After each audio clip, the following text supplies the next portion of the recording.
Hello friends, ఇది తీసుకున్నా ఇంత ప్యాకెట్ నిండా నిండా. మా మమ్మీ వంకాయ కజిస్తాను. మమ్మీ చూపియే. ఇది వంకాయనా? ఇంకా ఏమంటారు? బెండకాయ. తింటావా బెండకాయ? ఎందుకు? ఎందుకంటే నాకు ఇష్టం లేదు కదా. మంచిగా ఉంటాయి అమ్మే.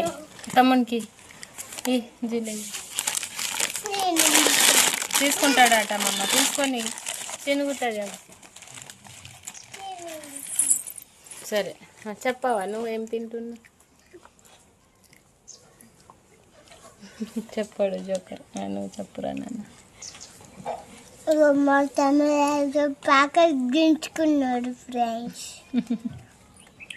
ఒక